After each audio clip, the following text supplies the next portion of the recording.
Francisco de Assis. Eu estou E aí? vendo aí no fundo da sua imagem, a gente está aqui na revista Focus, Sim. tem uma foto sua com o Papa Ah, o Francisco. meu xará, é.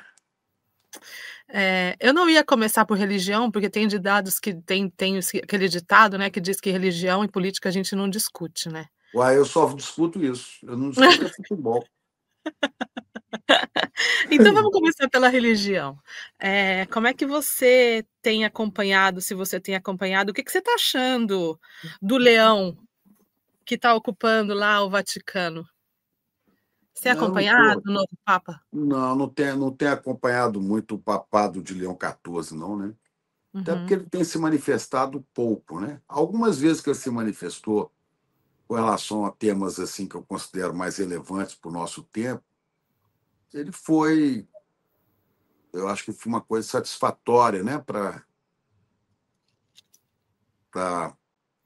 a modernidade, né? Em relação ao massacre em Gaza, né? Ele foi firme.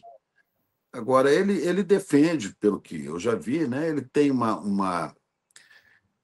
vamos dizer assim, uma faceta um pouco tradicionalista, principalmente na questão da liturgia, dos símbolos da igreja, mas parece que ele seguirá, né, os passos de Francisco, né, que, por sua vez, seguiu os passos de Paulo VI e de João 23. Então, eu acho que se caminhar por aí está muito bom.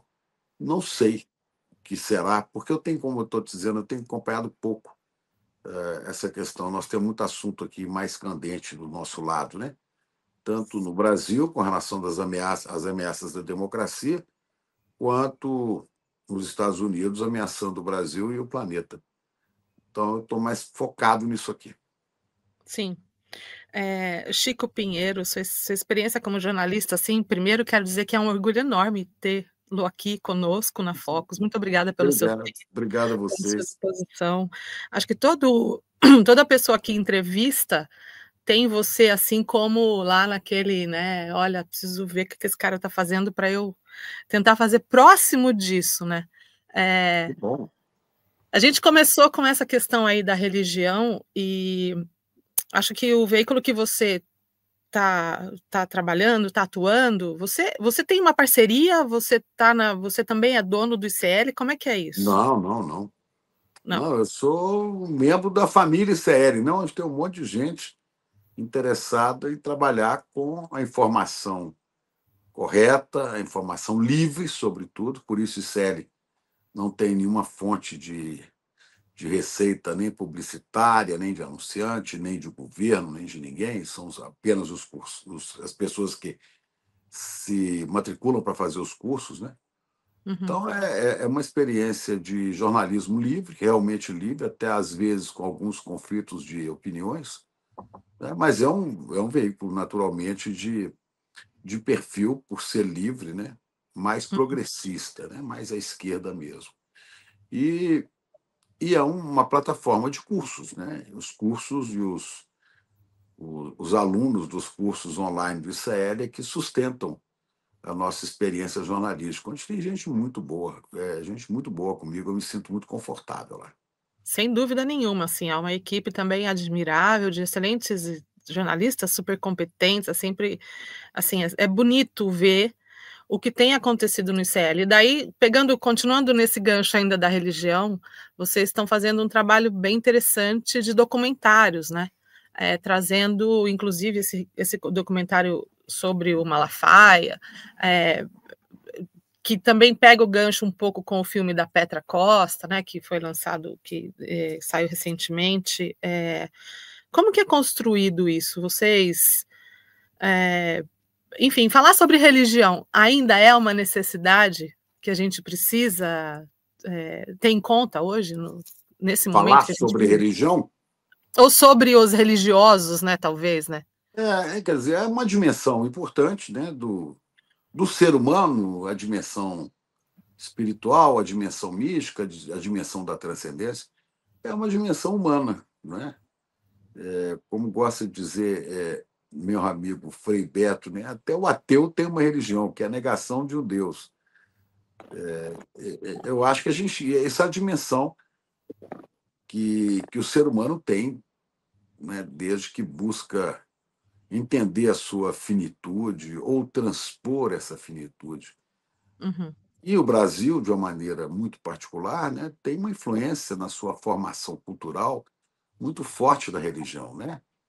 Podemos esquecer que aqui era a terra de Santa Cruz, né, que é a terra que os portugueses trouxeram a, a mensagem, embora bem europeia, né, do cristianismo.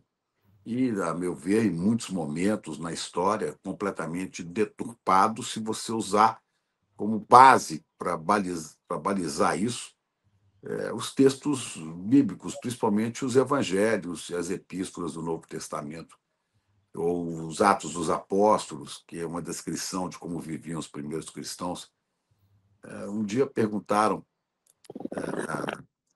que foi a Dom Helder, né, se ele era comunista. Eu falei, não, eu sigo o que está lá nos Atos dos Apóstolos. Né?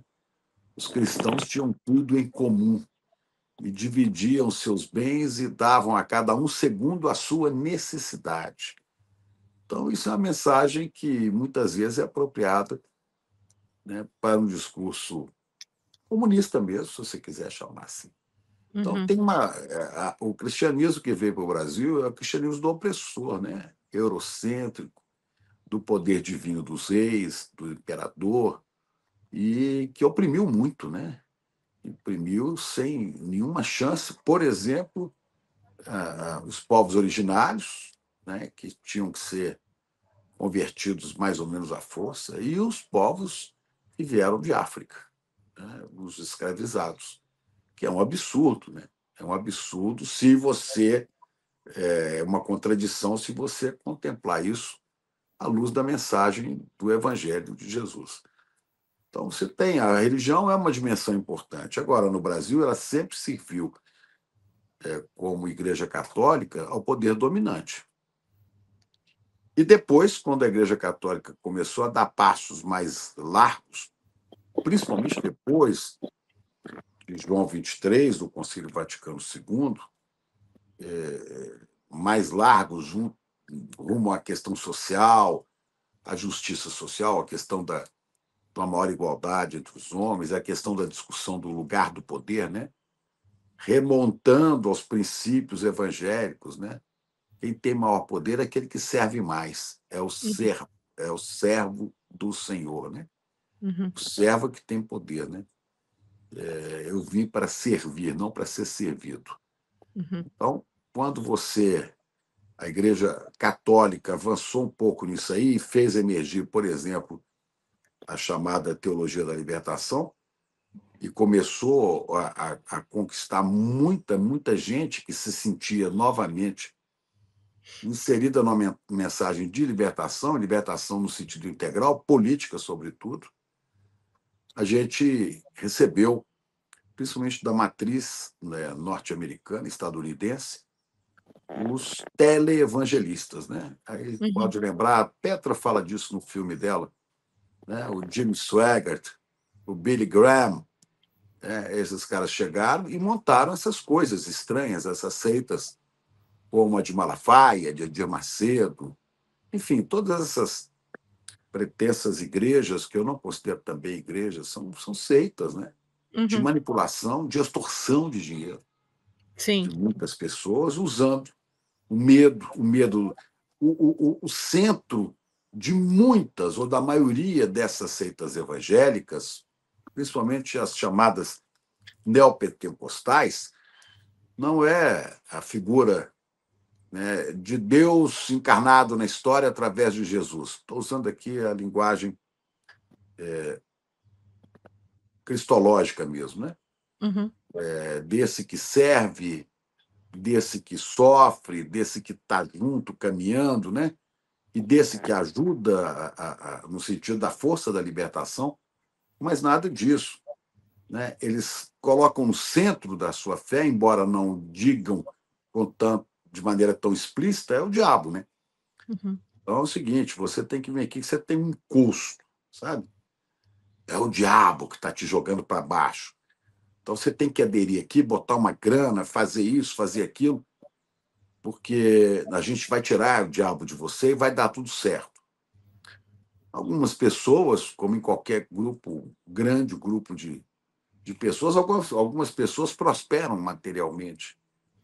Então, essas são pinçadas como exemplo. Está vendo? Fulano aderiu de todo o coração, deu não sei quanto aqui para a igreja, olha como é que ele está. Essa é mais ou menos, grosso modo, o discurso feito por esse pessoal, né? Agora, esse discurso ele é reacionário, ele é antigo, ele preserva a concentração de renda e de poder, né? E mantém uma desigualdade imensa entre as pessoas, usando para isso o que é chamado, quem fala muito sobre isso de maneira muito brilhante, é o professor João César de Castro Rocha, Sim, né? É a teologia da prosperidade. sim. E vem em contraposição à teologia da libertação. Ô Chico, o Alberto chegou, mas fala antes dele fazer a pergunta dele, eu queria só amarrar aqui, né, essa questão, porque agora com a condenação do, do Jair Messias, já existe um movimento de comoção e etc. Você que tem uma longa... Comoção onde? Ué, dos seguidores dele, né? Não vi Enfim. nenhuma comoção aqui, está todo mundo Hum, quietinho. Eu não estou vendo ninguém fazer muito barulho, não, né? uhum. Só na internet, de vez em quando, se encontra uns mimimi, né? E dá vontade de dizer como o Bolsonaro, né? Chega de mimimito! Chega de Aham. mimimito!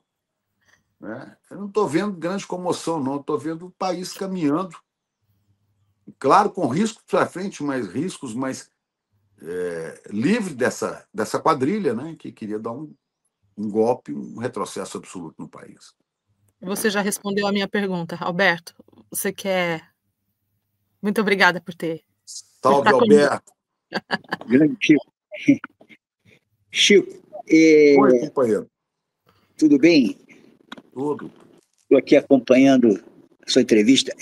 Inclusive, aquele vídeo que você gravou aí recentemente falando, explicando os crimes, não só de Bolsonaro, mas de toda aquela organização criminosa, ele, além de ser um vídeo que foi muito assistido, teve muitas pessoas comentando que você, de fato, explicou jornalisticamente o que estava acontecendo, né? Você ali, naquele vídeo, você faz uma explicação você que é um jornalista já de décadas aí na profissão, você faz uma explicação... Mais de 50 anos. Então, Ele começou no mesmo ano que eu nasci, olha que coincidência. 71, ele 1971. até, ele até me deu uma quebra de asa um dia desse, quando ele fez eu falei assim, olha o insight que o Chico teve. Aí o Chico falou, insight? Isso é experiência, eu estou há muitos anos nessa estrada. Aí eu fiquei Carimba, isso quieto. é carimba. Eu fiquei quieto. Mas, Chico, você não acha que também, do ponto de vista das novas mídias, que você é um jornalista que veio lá de trás, do rádio, depois você foi para a televisão, né? Você primeiro do jornal, né? Depois para a televisão, e depois eu passei rapidamente para o rádio, né? Acho que todos os veículos. Né? E agora na mídia, né? A mídia ela vem se mudando, né, ao longo do tempo, e você está sempre. Agora você também está na rede, está falando na rede, está se postando, mas sempre com aquela característica que é sua mesmo de jornalista, né? Você não perde essa. Você não é um lacrador de rede social, você não precisa disso, você tem uma história no jornalismo. Eu acho que essa postura que você tem, que inclusive você está trazendo ela para as novas mídias, você não acha que esse, de fato, é o caminho? Esse é um dos caminhos, não é? Quando, bem lá no passado, né, a gente tinha como fonte de informação os jornais impressos, né, o rádio sempre foi muito importante, e depois veio a televisão, o jornalismo na televisão já mais a partir dos anos 60, né? E o rádio era todo AM. Então, quando veio o rádio FM, com a qualidade de som melhor, mas restrito a uma área, a uma região, porque o AM, você tinha AM e transmissão em 31 metros, e aí você tinha um país inteiro atingido pela rádio, como, por exemplo, fundamental para a manutenção de poder. No tempo da ditadura do Estado Novo de Getúlio, você tinha a Rádio Nacional do Rio de Janeiro, né, que pegava o Brasil inteiro, falando a mesma língua, com a mesma ideia. Né? Isso foi fundamental para a sustentação da ditadura do Estado Novo, da ditadura Vargas. E sempre o rádio foi muito importante. Rádio Nacional, Rádio Tupi, Rádio Marinho e Veiga. Depois esse troço acaba todo, praticamente acaba. Hoje, se você ligar a rádio AM, você só vai ver sertanejo e evangélico, basicamente. Né? E o jornalismo está onde? Está um pouco na FM, que é um jornalismo mais local, né? E poucas emissoras que se dedicam realmente ao jornalismo, e depois vem a televisão. Então, essa mídia das redes digitais, que eu não chamo de redes sociais, chamo de redes digitais, porque elas não favorecem nada o social, né? Elas só misturam. Mas nesse tempo das redes digitais é um tempo novo. Agora, o que vai acontecer com isso, eu não sei. Eu acho que vai se integrando.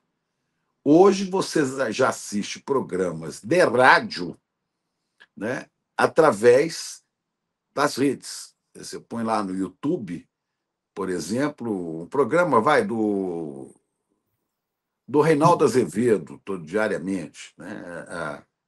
Ou é da Coisa, é um programa da Band News, é da Rádio Bandeirantes, da TV Bandeirantes, mas está com a imagem, tem uma imagem de estúdio. Né? A TV Globo mesmo, a Globo News, né, está pensando seriamente, está começando já, entrando no YouTube para transmitir ali também. Quer dizer, este é um caminho. Este é um caminho, não sei se ele vai acabar com os antigos caminhos da televisão, não sei ainda. Eu sei que a rádio FM não acabou com a rádio AM, mas a rádio AM deixou de ter relevância. Né? Então as coisas vão se alterando aos poucos. O ICL fez essa opção por caminhar no YouTube e fazer sua programação aí, né? Primeiro porque você construir esse projeto que Eduardo Moreira e Rafael Donatiello começaram. Esse é um projeto audacioso e é um projeto que tem recursos limitados. A gente só vive daqueles que fazem os cursos de ICL, que pagam uma mensalidade, ainda que muito pequena, mas é muita gente pagando, e consegue sustentar o nosso jornalismo, os nossos eventos. Uhum. Mas é um caminho que a gente está escolhendo. Por que não abre logo aí uma TV a cabo? Porque é muito caro, e para você manter isso, você precisaria ter anunciante. E há uma proposta, né? O Eduardo é inflexível nisso, Eduardo Moreira. Eu não quero financiamento de ninguém, de nenhuma fonte. Não quero nenhum banco patrocinando a gente, não quero nenhuma grande empresa, não quero agro, não quero indústria de automóveis, não quero verba de governo, porque eu quero liberdade para trabalhar. Então, daí a gente vai caminhando, por enquanto, no YouTube. Pode ser que amanhã a gente consiga ocupar um espaço em grade de televisão, mas eu não sei, a televisão também está começando a migrar para isso, né? Diga, Fernando. Você não acha que precisa regulamentar as redes? Porque se a gente vê assim, Claro. olhando para trás, quando a gente, sei lá, posso dar talvez eu esteja viajando aqui no que me ocorreu enquanto você falava, é que as televisões são uma concessão pública, na verdade, né? Então, assim, lembra que quando veio o governo Lula, tinha aquela discussão, não renova, não concede, não bloqueia a Globo, tal. A gente nunca conseguiu avançar e essas televisões continuaram fazendo tudo que elas, quer dizer, sempre fizeram o que quiseram, né? Você vê. A Constituição diz, né, que as TVs, os canais de televisão, são E rádio. concessões. Sim, E rádio também. E rádio também, claro. Os canais de radiodifusão, de teledifusão, né, são canais que pertencem à União e, através do presidente da República, são concedidos, né, para cumprir 3, se não me engano, é isso que está na Constituição, 3 objetivos fundamentais. Primeiro, educação. Né? Segundo, entretenimento, né? E terceiro, jornalismo, informação, né? Embora a gente saiba que hoje, para seu funcionamento e para o sucesso que precisam ter e para manter o custo disso, as emissoras de televisão, assim como de rádio, têm inúmeros patrocinadores. Eu costumo dizer que a grande mídia ela não é feita exatamente para o seu consumidor final, para o telespectador, para o rádio ouvinte. Não, ela é feita para atender o seu anunciante. Agora, claro, para atender o anunciante, ela tem que passar pelo público, porque é esse público que consome os produtos do anunciante, sejam quais forem, né? Então tem que passar. Então você tem que ter uma programação que atenda ao grande público, mas, ao mesmo tempo, não pode ser um tipo de conteúdo que agrida interesses daqueles que o financiam. Aí você tem o dilema da liberdade, né? É um negócio danado. Mas acho que a diferença que a gente tem tentado fazer reside aí. A gente não tem que atender interesse de absolutamente ninguém, a não ser o público certo. Chico, deixa eu mudar um pouco o eixo. Você, além de ser um jornalista, né, reconhecido nacionalmente, e sempre ser a sua correção lá, enquanto em todos os veículos que passou, você também é um entusiasta da cultura. Eu lembro, eu fui seu espectador lá na época do Sarau, eu achava você muito mais solto, muito mais alegre quando você estava ali dialogando com os artistas, com os músicos. Você é um cara que entende muito de música e eu sei que você é ligado à cultura brasileira e à brasilidade como tal. Como é que você interpreta o ódio que essa extrema-direita, que esse reacionarismo tem da cultura brasileira? Da onde vem isso? Olha, está aqui na minha camiseta, não dá para vocês lerem aí, ó.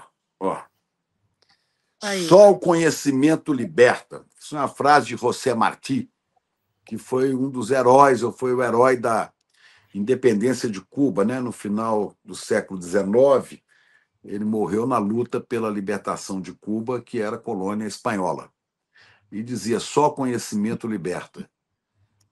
Essa direita, extrema-direita, os donos do poder econômico, principalmente, eles não querem um povo educado. Porque um povo educado, um povo com sabedoria, com conhecimento, se torna livre. E, se tornando livre, ameaça, né, os privilégios e a concentração de renda dos donos do poder. Não é isso? Então, eles não querem educação. Só que o brasileiro, né, muitas vezes, ele se torna mais sabido e adquire mais conhecimento sem ter podido fazer a escola que seria aquela sonhada, por exemplo, por Darcy Ribeiro, no seu CIEPS, na escola de horário integral, onde as pessoas realmente evoluem muito, mas muita gente aprende na cultura e na cultura popular. A música, muita gente entende mais e sabe, né, falar. Olha, eu já vi muito isso, falar da vida e da realidade, da diferença de classes, da injustiça, através do samba, né, do samba mesmo, samba feito por gente, às vezes, quase analfabeta, sem ter passado pelos livros, do que pelos livros. E aprende, e sabe, é sabido, né? E com críticas a tudo que você possa imaginar, né? A todas as formas de dominação. Inclusive, me ocorreu agora aqui, dominação, hoje falando de dominação, lembrando das igrejas, dessas seitas neopentecostais que dominam tanto as pessoas, né? Manipulam, as pessoas se sentem encantadas. E é Deus para cá, é Deus para lá, Deus te guarde, Deus te crie, você vá com Deus, não sei o quê. O Mig Neto, né? O Mig Neto foi um grande sambista, foi chefe da bateria do Salgueiro, no Rio de Janeiro. Ele faleceu, deve ter uns poucos anos. Eu era muito amigo dele, né? Um sujeito grande, bonito, negro, bonito. E ele fez várias músicas até em parceria. Fez uma com Linda, em parceria com o Zeca Pagodinho. O Zeca interpretou muitas coisas dele, né? Mas o Almir fez uma música assim, que ele fala dessa coisa, dessa banalização do nome de Deus, né? Deus te guarde, Deus te crie, Deus te acompanhe. Deus é nosso Pai, é nosso guia. Tudo que se faz na terra, se coloca Deus no meio, Deus já deve estar de saco cheio. Ele faz esse samba dizendo que os habitantes da Terra estão destruindo o planeta, estão se matando, estão pregando ódio, e no meio disso tudo vive falando de Deus, falando de Deus, falando de Deus. Para com isso, Deus deve estar de saco cheio. Né? Porque isso banalizou-se, né? O nome de Deus, o nome do sagrado, o nome daquilo que poderia ser para essas pessoas e para todos nós um modelo de forma de convivência social e de integração com o planeta, com o meio ambiente, com as criaturas todas. Né? Aí você me pega na religião, porque eu me chamo Francisco de Assis, em homenagem ao santo das criaturas, né? Que amava as criaturas. Então, a sabedoria ela chega a muitas pessoas através de música. Se você vai ao Nordeste, né, tem muita gente, ou havia menos ainda no passado, né? Não havia muita gente simples que sabia ler, mas aqueles que sabiam decoravam as histórias do cordel, né, da literatura de cordel, né, aquelas cestilhas, dodecassílabas e tal, e declamavam aquilo, e através da declamação contavam histórias, passavam conhecimento, passavam ensinamento, e isso se espalhava no meio do povo. Agora, é claro que a cúpula dominante da economia brasileira, as Farias Lima, ela não quer, os Faria Limers não querem que as pessoas saibam muito, que as pessoas se vejam como realmente as pessoas mais pobres, né? Como realmente são, escravizadas por um novo tipo de casa grande, uma grande senzala, né? Que são as periferias. Então, claro que não vão gostar de cultura. E claro que quando eu fazia um programa de música, que a gente falava muito de samba, e muito de música popular, né? A gente tocava em assuntos fantásticos, coisas que estão na vida de todo mundo desde sempre. Né? E eu ficava muito à vontade mesmo, que a gente estava conversando a língua das pessoas. Você, em algum momento, assim, essa relação sua com a arte, quer dizer, né, com a música em especial, enquanto você recoloca o seu aparelho. Está caindo, porque o meu suporte de celular aqui. Tá bom. Parou. Você chegou em algum momento, passou pela sua cabeça, você teve algum tipo de dúvidas entre seguir uma carreira artística e continuar fazendo jornalismo? Mas eu não sei fazer arte nenhuma, né? Eu Hum. sempre gostei muito de cantar. Eu cantei em Então! coral, e, pô, já cantei. A Eu sua me lembro relação com que a música é conhecidíssima, né, enfim, eu me lembro que um dia eu fazia lá o Bom Dia Brasil, e a Ana Maria Braga, que é muito minha amiga, me convidou para ir ao programa dela para cantar. E alguém me ligou lá do programa da produção dela, falou assim: Chico, a Ana Maria quer que você venha cantar, porque ficou sabendo que você cantou não sei onde, que não sei o quê. Eu falei: mas eu não sei tocar instrumento. Aí ela falou: mas você viria? Eu falei: olha, eu iria cantar, mas só se eu pudesse levar o meu violonista que me acompanhe. Me passa o nome dele e tal. Eu falei: passo, se vocês conseguirem que ele vá, aí eu vou. Aí eu passei, isso se chama Antônio Pet Filho, e deu o número do Antônio Pet Filho. Aí, dali a pouco, a menina me liga de volta: mas que história é essa? Eu falei: por quê? Você me passou o telefone do Toquinho. Eu falei assim: é do Toquinho mesmo. Toquinho, que era parceiro, né? Foi parceiro do Vinícius, porque eu estava num show do Toquinho em São Paulo, e ele me chamou para o palco para eu cantar com ele. E eu, muito cara de pau, e alguns uísques antes, subi e cantamos, fizemos dupla, ele fez segunda voz, ficou até bonito, né? E aí ele passou a me chamar todo show: vem cá para você cantar hoje. Eu cantei no Canecão, no Rio, cantei num teatro que tinha aqui em São Paulo, chamado Paládio. Aí depois o João Carlos Martins fez uma apresentação da sua orquestra em Curitiba, aí me chamou no palco para cantar, e virou essa coisa de cantar. Aí a Ana Maria me chamou para cantar lá. Aí eu levei o Toquinho. E foi muito engraçado, porque na véspera da apresentação, Ana Maria falava assim: você não pode perder o Mais Você de amanhã. No É. Mais Você, Chico e Toquinho. Falei, olha que danado, todo mundo achando que era o Buarque, né? Nada, era eu. E Chico e Toquinho estarão no programa. Muita gente deve ter ligado achando que apareceu o Buarque lá, e nada, aparece o Chico Pinheiro. Decepção. Mas foi uma farra ali, eu e Toquinho cantando. E o Toquinho tocando. O Toquinho tem uma delicadeza para te colocar no tom certo e tal. E depois, outra vez que ela me chamou para cantar lá uma moda de viola, uma moda chamada Moda da Onça, né? Eu chamei o Rolando Boldrin. E o Boldrin foi tocar a Moda da Onça para eu cantar. Aí cantou comigo também, foi muito legal. E é curioso que isso me dá muito orgulho. O Rolando Boldrin estava com o programa até a morte dele na TV Cultura, né? Um programa chamado Senhor Brasil, né? Ele tinha feito o programa matinal de domingo na Globo.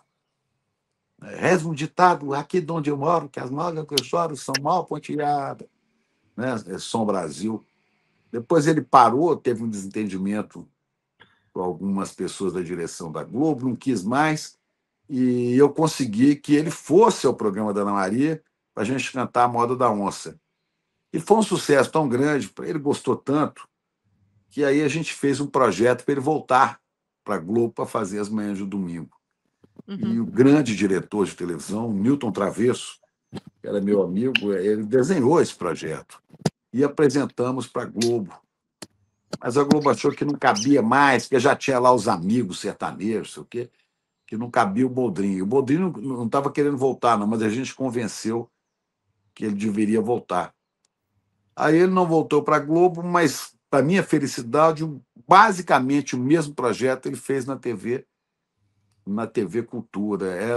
Ia ser um programa, o nome que eu tinha dado para ele era Armazém, né? Era igual esses armazéns que tinha antigamente no interior, que vende tudo, né? Vende carne de sol, linguiça, bicicleta, pinico, urinol, arroz, feijão e saca, né? Então era uma banca daquela que você sentava, as pessoas chegavam para tomar uma cachaça, beber um café e apresentavam a música. E ele levou esse programa para a Cultura, e fez na Cultura. Eu fiquei muito feliz. Estive com ele mais 2 vezes depois que ele começou esse programa. Depois apresentamos aí eu apresentei com ele um espetáculo de música e cultura popular, música e poesia, no Centro Cultural Banco do Brasil, dirigido pelo Rodrigo Hornhat, que foi da Globo e agora estava no SBT. Você nunca teve, Então, então, não, dúvida? Eu sempre tive Jornalismo namorando a questão da música, da cultura, né? Sim, Mas mais como um hobby, como uma coisa que eu amo muito, que é a cultura popular e a música brasileira, né? entendi. O Guto tem uma pergunta aqui para a gente começar a encerrar aqui, fechar a nossa conversa, muito maravilhosa, como sempre, que eu imaginei que seria mesmo. E o Guto é o nosso editor da revista Focus, e ele fala assim: qual é o grande tabu que envolve profissionais da grande mídia que os impede de se posicionar? Vocês estão lançando uma revista também, né? Agora, um novo O projeto de. ICL lançou uma revista agora, né? Uma Uhum. revista que custa nada, é R$ 9 por mês, para você ter 4 edições. Né? Sim, ou seja, a revista Revista continua. liberta. É um, é um veículo também que a gente falou de televisão, falou de rádio, continua ainda, né? Ou seja, continua sendo relevante. E daí, qual que você acha que é o tabu que envolve esses profissionais de grande mídia que os impede de se posicionar? Olha, não é que impede, eu nunca fui impedido, nunca me proibiu de me posicionar, de jeito Sim. nenhum. Você sempre Agora, assumiu a sua personalidade, né? Sempre foi, né? mas eu nunca fui um cara assim, vamos dizer, eu nunca me senti um sujeito panfletário, entendeu?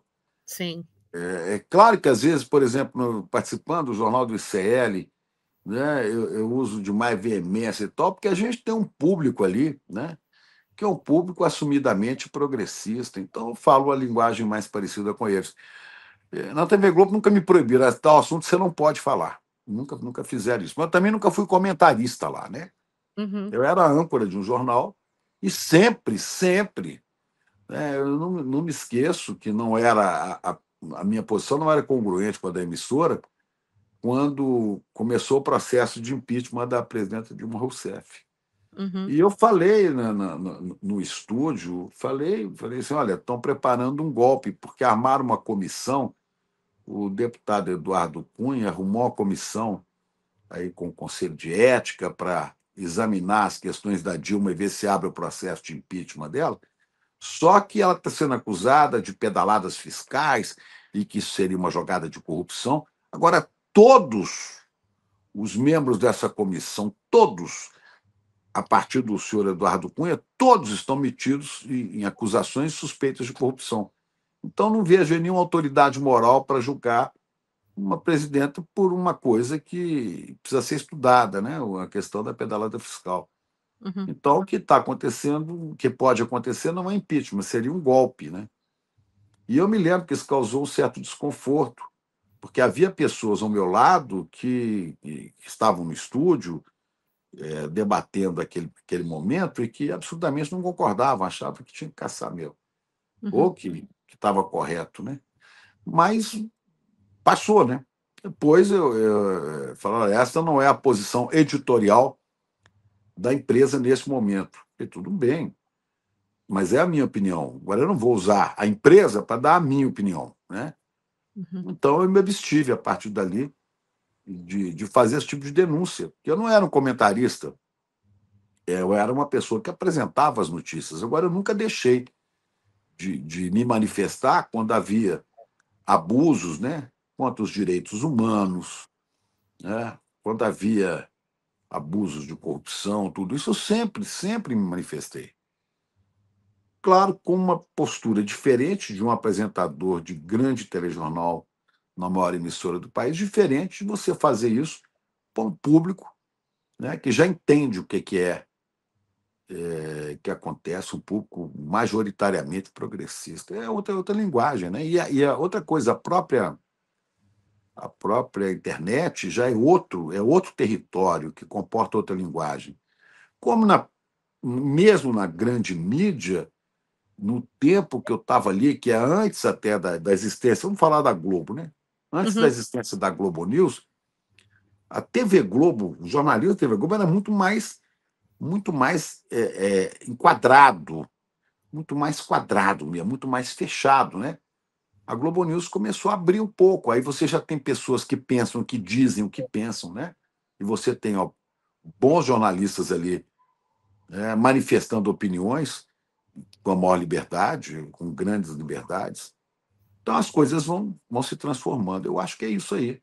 Nunca tive problemas de manifestar, não, mas também, né, tive juízo de saber que eu não posso fazer ali um libelo panfletário que não tem nada a ver. Aliás, não é essa a função do jornalista. Penúltima pergunta.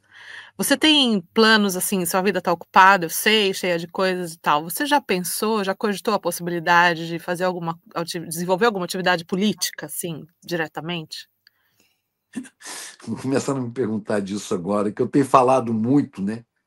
Eu tenho falado muito no ICL, em todo lugar que eu vou, para a enorme importância que tem o parlamento hoje, e, sobretudo, o Senado, né, que vai decidir muita coisa a partir do ano que vem. E onde a extrema-direita está buscando espaço, porque sabe que ali pode ser o calcanhar de Aquiles do governo e do Judiciário, do Supremo Tribunal Federal. Eles podem fazer uma grande bagunça ali e faltam candidatos e tal. Nós já vieram. Já tem gente, não, você tem que ser candidato. Olha, eu nunca pensei em ser candidato, não. Fui convidado a ser candidato uma vez em 1982, no começo, quando a gente teve a primeira eleição para governadores, depois do ato institucional número 2 de 66. Em 64 você teve o golpe da ditadura militar.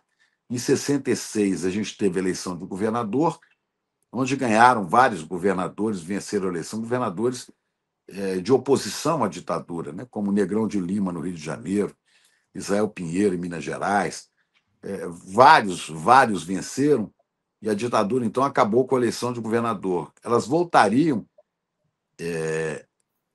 em 78, mas aí houve um episódio conhecido chamado Pacote de Abril, onde o ditador de plantão, que era o general Geisel, suprimiu essas eleições. Em 82, afinal, a gente teve eleições de governadores. E eu fui escalado para cobrir as eleições em Minas Gerais e tive que procurar o candidato de Minas, o Tancredo Neves, que eu conhecia muito, entrevistava muito o Tancredo, né? Uhum. Então eu fui conversar com o doutor Tancredo e ele falou assim na sala: fecha a porta aí, senta aqui no sofá do meu lado. Aí ele batia a mão na minha perna assim, Pierin, você não vai ser o repórter da minha campanha. Eu estava indo lá para pedir a ele licença para acompanhá-lo em todos os lugares que ele fosse, que podia ser uma coisa um pouco incômoda, né? Como a gente chama de carrapato dele, ficar colado nele. Ele falou: não, você vai ser candidato, você não vai ser jornalista da campanha. Você vai pedir licença ou vai sair da TV Globo e você vai ser deputado federal. Eu falei: o quê? Ele falou: você vai entrar aqui no MDB, ou PMDB, eu não sei se já era PMDB ou MDB. Você vai assinar aqui a filiação e eu garanto que você está eleito. E eu vou ganhar a eleição para governador de Minas, como de fato ganhou, mas eu preciso de uma bancada de deputados federais, gente mais jovem, gente assim arejada, e que ganhe voto de muita gente. E você é repórter da Globo, repórter do Jornal Nacional. Quantos anos você tem? Eu disse 29.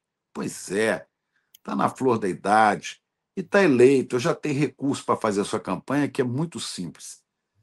Você vai ser o speaker da minha campanha. Eu falei: como é que é? O speaker é o narrador, né? Então a gente vai viajar esse estado de Minas Gerais inteiro, todo lugar que eu for, você vai subir no palanque e vai fazer um discurso rápido e vai dizer: e agora com vocês, Tancredo Neves. Aí eu vou subir, vou fazer o meu discurso. E como as pessoas te conhecem da televisão, vai ser fácil ganhar o voto delas. Você nem precisa nem pedir, eu vou mandar distribuir santinhos, né, com a sua foto abraçada comigo, e você vai ter voto no estado inteiro, você está eleito. Eu não tenho nenhuma dúvida, eu estou te falando que está garantido. Eu falei: doutor Tancredo, não é meu projeto de vida. Eu quero continuar sendo jornalista. Não, também não quero saber agora. Você vai falar com a sua esposa e ver se ela, o que ela acha. Daqui a uma semana você volta aqui para assinar a sua filiação. Eu cheguei em casa, eu comentei de um tom de blague, né? Falei: que doideira. Política é um bicho muito doido. O cara quer que eu seja deputado federal. A minha mulher falou assim: o que ele quer? Eu falei: que assine lá a ficha. Eu falei: assina. Agora traz o divórcio que eu assino junto. Né? Eu não quero ser casada com deputado de jeito nenhum. Né? Mas eu já não tinha nenhum interesse nisso. E curioso que ele queria pelo menos 10 deputados jovens e que ele, governador, tivesse um peso de 10 deputados bem leais às propostas dele na Câmara Federal. Não foi possível, também não cobri tão de perto a campanha do Tancredo, acabei cobrindo do adversário dele, do Eliseu Rezende, que eu fiquei até constrangido de ficar: como é que eu fico aqui? Se eu tiver que fazer uma crítica, ele se aproximou demais. Né? Então eu fiquei um pouco mais distante, mas acompanhei toda a eleição do doutor Tancredo para governador, mas mesmo assim aprendi umas coisas muito interessantes. Olha, talvez vocês não tenham pensado nisso. Quando eu vejo os discursos, as posições, Tancredo era tido como um cara moderado, pessoal mais à esquerda até criticava, né? Porque ele não era um cara barulhento, ele era um cara da moderação, mas as metas que ele tinha, ele as perseguia de maneira muito racional. O Tancredo não entrava numa briga para perder. Ele fez a campanha das diretas já, não com né, a virulência que outros fizeram, e fizeram muito bonito, como Teotônio Vilela, Ulisses Guimarães, né, Lula, Brizola, não. Ele ficou um pouco nos bastidores, aparecia, mas não era um discurso que empolgava tanto assim, porque ele sabia que se aquilo ali não desse certo, e como não deu as diretas, a presidência teria que ser atingida por outro caminho, que é do colégio eleitoral, pela eleição indireta, e que alguém tinha que se preservar. Olha o negócio, alguém tinha que se preservar para fazer a negociação da transição democrática, porque a gente não tinha, os democratas desse país não tínhamos votos suficientes para eleger o presidente da República. Então, o Tancredo vai ali, quando as diretas se encerram, e é uma frustração enorme no país, com o sepultamento da emenda Dantas de Oliveira, um deputado de Mato Grosso, né? Sim. Acabou tudo, não. Aí o Tancredo começa a costurar os apoios com muita maestria, mas com muita prudência. Ele atrai para si um dos líderes, que era o senador Petrônio Portela, um dos líderes da Arena. Depois traz Aureliano Chaves, que tinha sido era vice do Figueiredo. Depois traz o Zé Sarney, que acabou ficando na presidência. E ele vai buscando, vai tecendo uma trama de apoios, né, que vão da esquerda, né, até a centro-direita. Não a direita fanática. Também não havia essa direita neofascista que a gente tem hoje, né? Havia pouca gente. A maioria era centro-direita, era direita liberal. Tá bom, apoiava uma ditadura militar.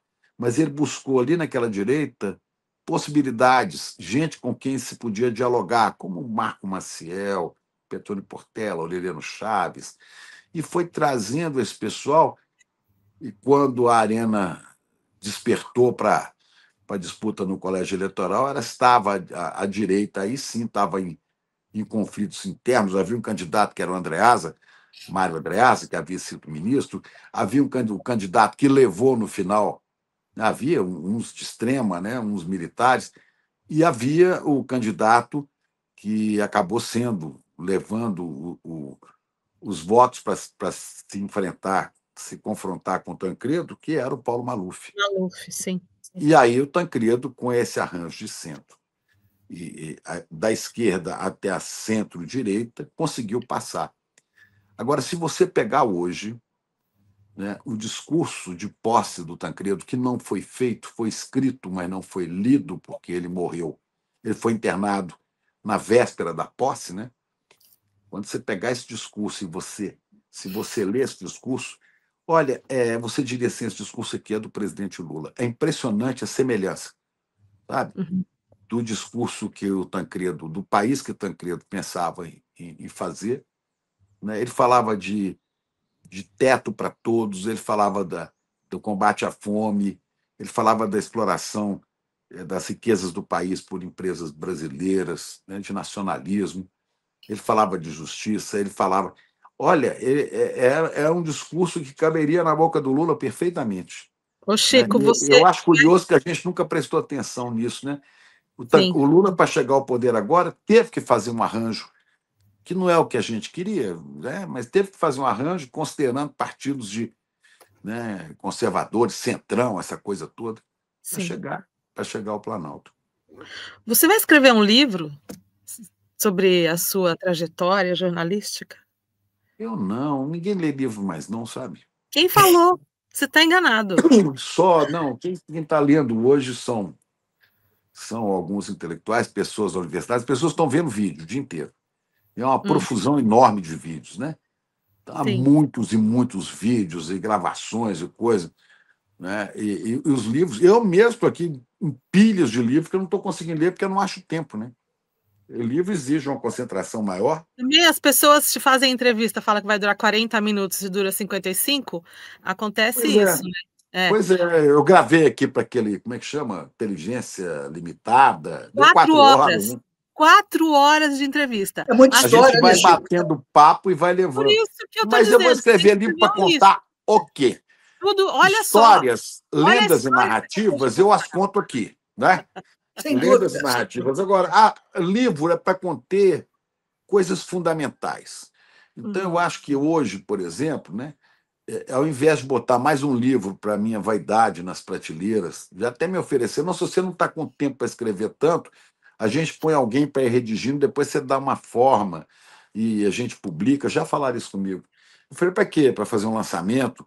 foram tantas pessoas, olha aqui, esse livro aqui leva o meu nome. Nada, sabe? Tá cheio de livro aqui para ser lido, né?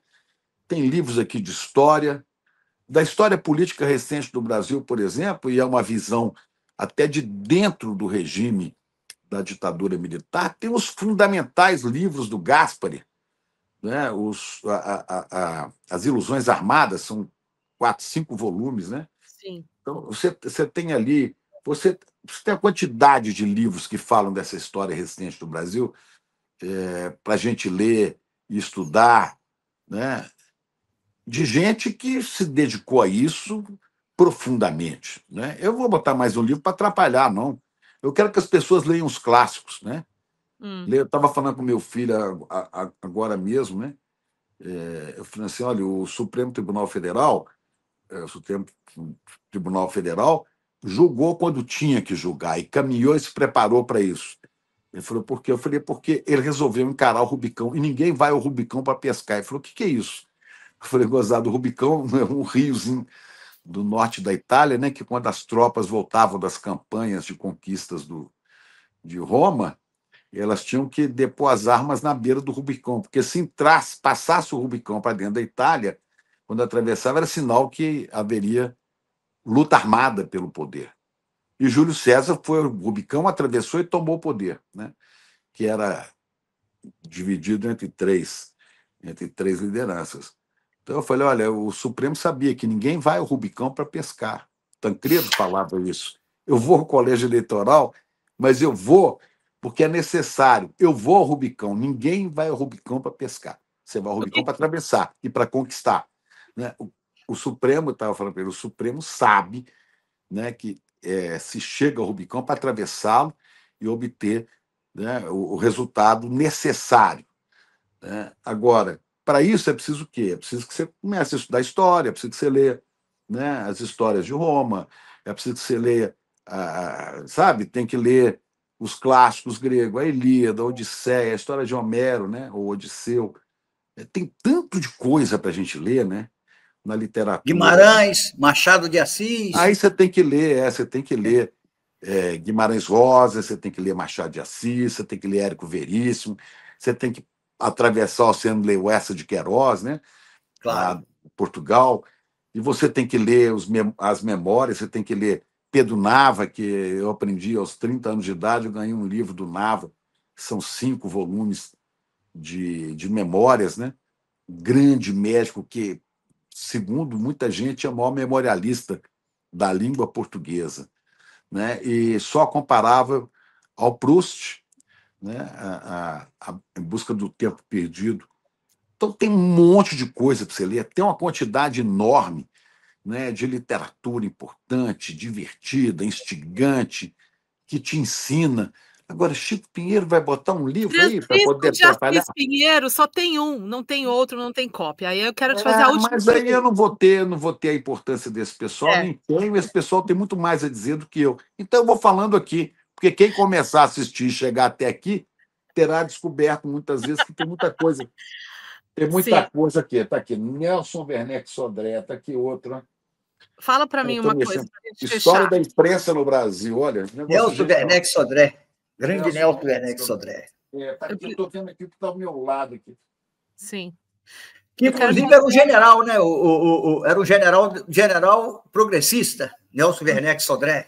Sim, ele era militar, né? Progressista, avançado, né?